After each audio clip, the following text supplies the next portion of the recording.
Poppy and Jack were at the beach. Poppy saw something, so they were going to see what it was. Poppy thought that it might have been a beached seal or a whale's calf. Jack thought that it might have been a monster. Poppy didn't think so. As they got closer to the distant slump, they realized that it looked strange. It made a loud sound. "It's hurt," said Poppy. As the two arrived by the sea creature's side, they said nothing. Maybe it is a monster, they thought. The animal had some scratches and was bruised. Jack was looking at some rocks. They turned out to be eggs. Jack was looking at the eggs.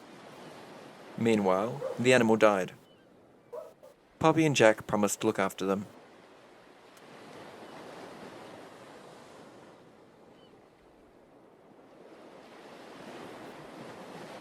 The shoreline glistened like a shimmering pearl below the sky's blue slate, which cursed the twins' eyes with a harsh sting.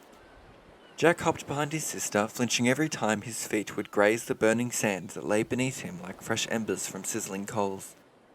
Poppy trudged in front. She was so transfixed on the image ahead that her senses barely recognized the grains that prickled against her skin. Ahead of them lay a figure, some sort of silhouette that lay still in the distance, distorted by the wavering heat steaming off of the shore.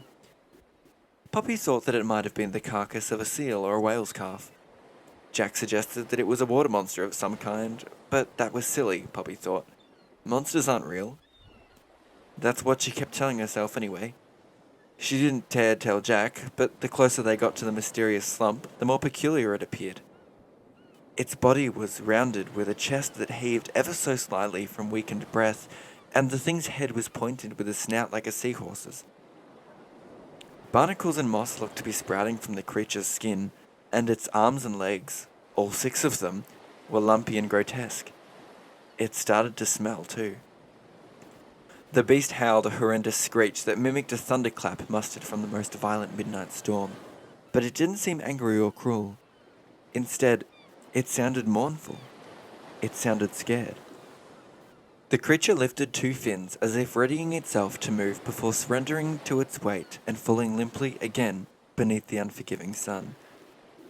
"It's hurt," Poppy said, silently, thinking of her animals at home.